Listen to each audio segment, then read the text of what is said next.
This time, let's make giraffe out of letter G. So, gumawa ka lang ng letter G. Tapos, idugtong mo yung neck. Tapos, isunod mo yung head. Pagkatapos, ears. Tapos, lagyan mo ng horns. Pagkatapos, lagyan mo ng legs.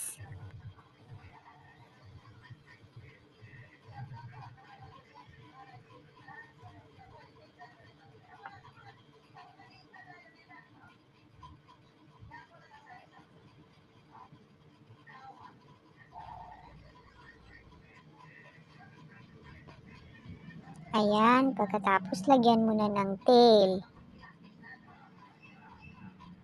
Pagkatapos lagyan mo na siya ng patsi-patsi, yung dots-dots niya para mamukha talaga siyang